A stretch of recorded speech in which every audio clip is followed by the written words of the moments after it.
Hello everyone, আসসালামু আলাইকুম। আশা করি সবাই ভালো আছেন।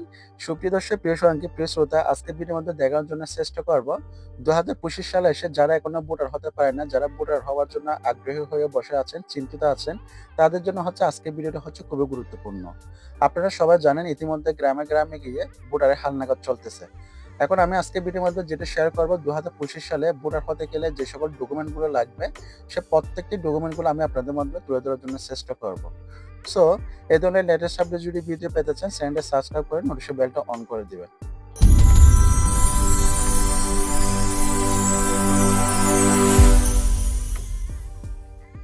ফার্স্ট অফ অল আসি, আপনার নির্বাহী কমিশনার থেকে যেটা ডিক্লেয়ার করা হয়েছে কারা কারা এটা ভোটার জন্য অ্যাপ্লাই করতে পারবে।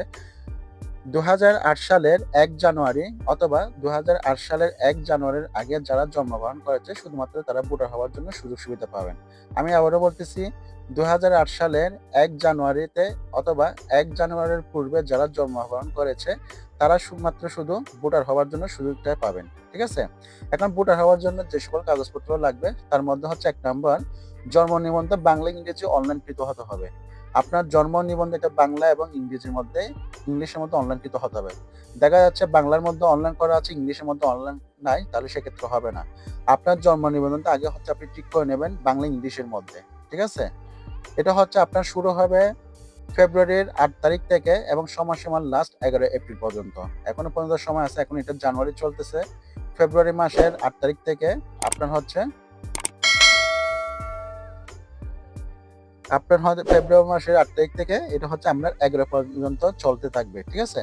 সো যাই হোক, ১ নম্বর আপনার জন্ম নিবন্ধন বাংলা ইংলিশের মধ্যে আপনার অনলাইনকৃত হতে হবে। ২ নাম্বার যেটা লাগবে সেটা আপনার পিতামাতার এনআইডি কার্ড। সে সাথে লাগবে আপনার চাচা, ফুফা, আপনার আশেপাশে যদি আঙ্কেল আন্টি যদি ২-৩ জন থাকে এরকম তাদের ভোটার আইডি কার্ডের ফটোকপি সহ লাগবে। আপনার পিতামাতার এনআইডি কার্ড লাগবে, সাথে আপনার ফুফা, ফুফি, এরপর আঙ্কেল, চাচা এরকম আরো ৩-৪ জনের ভোটার আইডি কার্ড লাগবে। ৩ নাম্বার যেটা লাগবে, আপনি যদি বিবাহিত হয়ে থাকেন সেক্ষেত্রে কাবিননামা লাগবে। আর আপনি যদি বিবাহিত যদি না হয়ে থাকেন তাহলে সেক্ষেত্রে কাবিননামা লাগবে না। ৪ নাম্বার সেটা আপনার নাগরিক সনদপত্র লাগবে। আপনার যে এলাকায় জন্মগ্রহণ করেছেন সে এলাকার নাগরিক সনদপত্র লাগবে। এটা মূলত আপনার ইউনিয়ন পরিষদ অথবা নির্বাচন কমিশনের কার্যালয় থেকে এগুলো কালেকশন করতে হবে। আপনার পাশে যদি উপজেলা পরিষদ যদি থাকে অথবা যদি বুথ অফিস যদি থাকে সেখান থেকে এগুলো কালেকশন করবেন। ৫ নাম্বার যেটা লাগবে আপনার চেয়ারম্যান সার্টিফিকেট।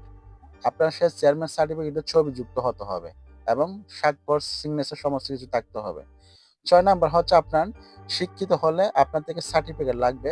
আপনি যদি অশিক্ষিত যদি হয়ে থাকেন কিংবা আপনার থেকে যদি কোনো শিক্ষার কোয়ালিফিকেশন যদি না থাকে তাহলে সেক্ষেত্রে আপনার সার্টিফিকেট লাগবে না। আর যারা শিক্ষিত তাদের কাছে আপনার থেকে জেএসসি সার্টিফিকেট কিংবা এসএসসি সার্টিফিকেট এগুলো শো করতে হবে। ৭ নাম্বার আপনার গ্যাস বিল লাগবে। আপনার বাসার মধ্যে যার নামে গ্যাস বিল আছে সে নামের একটা গ্যাস বিলের ফটোকপি লাগবে, অথবা বিদ্যুৎ বিল অথবা টেলিফোন বিল যে কোনো একটা হলে চলবে। ৮ নাম্বার, আপনার পিতামাতা যদি মৃত হয়ে থাকে তাহলে সেক্ষেত্রে মৃত সার্টিফিকেট লাগবে।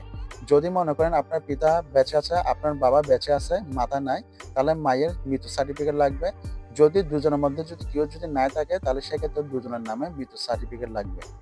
আর আপনার মা বাবা যদি বেঁচে থাকে তাহলে সেক্ষেত্রে সার্টিফিকেটের প্রয়োজন নাই।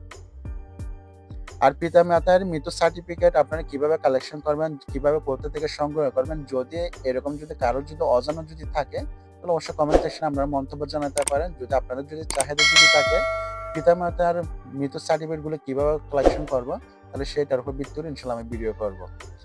আর আপনি যদি প্রবাসী যদি হয়ে থাকেন, এতক্ষণ আমি যে সকল ডকুমেন্টগুলো উল্লেখ করছি ১ থেকে ৮ পর্যন্ত, সেগুলোর সাথে সাথে আপনি যদি প্রবাসী যদি হয়ে থাকেন তাহলে সেক্ষেত্রে আপনার থেকে পাসপোর্ট লাগবে, বিমানের টিকিটের কপি লাগবে। আপনি মনে করেন দেশে আসছেন, দেশে এখন এসে ভোটার করতে চাচ্ছেন, সেক্ষেত্রে আপনার পাসপোর্টের ফটোকপি দিতে হবে, বিমান টিকিটের ফটোকপি দিতে হবে, এর ভিসার ফটোকপি দিতে হবে। ভিসার ফটোকপি যদি নাই যদি থাকে তাহলে সেক্ষেত্রে আপনার থেকে পাসপোর্ট, বিমান টিকিটের ফটোকপি দিতে হবে। আর প্লাস পয়েন্ট এতক্ষণ ১ থেকে ৮ নাম্বার পর্যন্ত যা পড়ছে সেগুলো তো অবশ্যই দিতে হবে। আর এই ভোটার হওয়ার সুযোগটা থাকবে আপনার 1 ফেব্রুয়ারি থেকে স্টার্ট ১১ এপ্রিল পর্যন্ত এটার সুযোগটা পাবেন। অর্থাৎ ৫ ফেব্রুয়ারি থেকে ১১ এপ্রিল পর্যন্ত আপনি ভোটার হওয়ার জন্য সুযোগ পাবেন। আপনার এলাকায় কোথায় ভোটারের জন্য মাইকিং করা হচ্ছে বা আপনার উপজেলা পরিষদ যদি থাকে, তাদের সাথে যোগাযোগ করলে তারা বলে দিবে কোন জায়গায় আপনি ভোটারের জন্য ফিঙ্গার দিবেন, পিকচার তুলবেন। ওখানে গিয়ে মোটামুটি মূল তথ্য পাবেন। ঠিক আছে? আর এখন এলাকার মধ্যে গিয়ে হালনাগাদ চলতেছে, যারা ভোটার হতে চান তাদের মাধ্যমে অন্তর্ভুক্ত হতে পারেন। সো আজকের ভিডিওটা হচ্ছে মূলত এতটুকু। এর বাইরে যদি আপনাদের জন্য কোনো প্রশ্ন, কোনো কোয়েশ্চেন যদি থাকে অবশ্যই কমেন্ট সেকশনে জানাবেন। আমি চেষ্টা করব সে অনুযায়ী আপনাদের কমেন্টে রিপ্লাই দিয়ে ভিডিও করার জন্য। যারা পেজ থেকে দেখতেছে পেজটা ফলো করবেন, যারা ইউটিউব থেকে দেখতেছেন চ্যানেলটা সাবস্ক্রাইব করে নোটিফিকেশনটা অন করে দিবেন। ভালো থাকবেন, সুস্থ থাকবেন, শরীর প্রতি যত্ন নিবেন। আমি প্রিন্স বিদায় নিচ্ছি। আসসালামু আলাইকুম।